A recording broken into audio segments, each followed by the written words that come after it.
يا مساء الفل. تعالوا بقى لو انت عروسة جديدة وبنوتة كده لسه صغيرة، تعالي نشوف مع بعض نعمل أحلى شوية رز بشعرية مفلفلين وبيلمعوا بالمنظر اللي قدامك الجميل ده. أول حاجة هيكون معانا طبعا معلقة من السمنة أو الزبدة، مفيش مشكلة، وشوية زيت.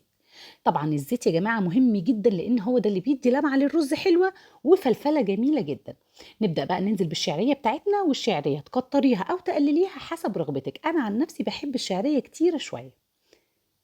بعد كده نبدأ نشوح في الشعرية كده بالمنظر ده، نحمرها.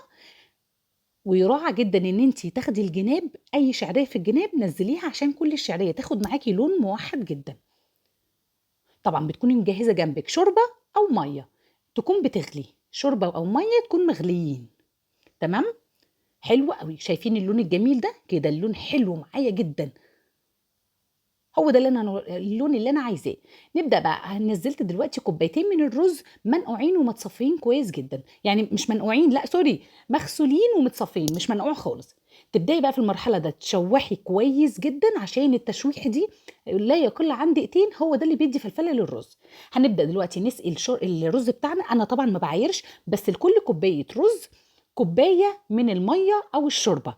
وكمان تعملي حساب الشعريه، يعني عامله كوبايه شعريه اعملي حسابها برضو في كوبايه ميه. تمام كده.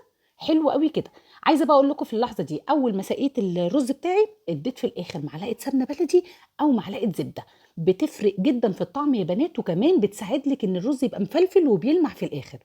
وما بغطيش الرز خالص يا بنات، اول ما يبتدي يتشرب بديله تقليبه بالمنظر ده. وبعد كده حطيت له الشياطه. هبدا بقى اغطيه ربع ساعه، ما افتحش عليه قبل ربع ساعه، 15 دقيقه خالص.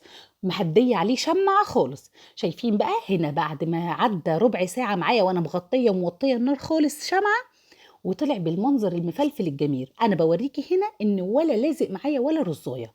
شايفين الجمال؟ بجد تحفه. واتمنى بجد ان انتوا يعني طبعا في ناس بتعمل الرز بشعريه حلو جدا كلنا، بس انا بتكلم على العرايس البنوتات الجديده. اتمنى لايك وشير لو عجبك الفيديو عشان الكل يستفاد. والسلام عليكم.